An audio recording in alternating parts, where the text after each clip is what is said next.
నెలకు లక్షల జీతం. కాని ఉండాల్సింది మనుషుల మధ్య కాదు, రాక్షస అలల మధ్య. ఒక్క చిన్న తప్పు జరిగితే వందల మంది సమాధి అవుతారు. Light house keeper.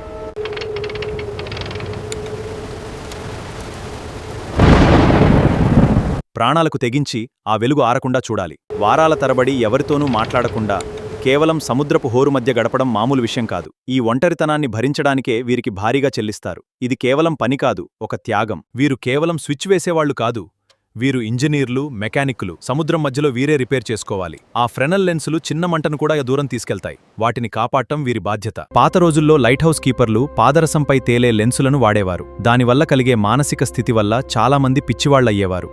అందుకే ఈ ఉద్యోగమంటే చావుతో చెలగాటమే. నేడు మన ఇండియాలోని 204 లైట్ హౌజ్లలో చాలా వరకు ఆటోమేటిక్ అయ్యాయి. మనుషుల్లేని ఆ టవర్లు ఇప్పటికీ కావలి కాస్తున్నాయి.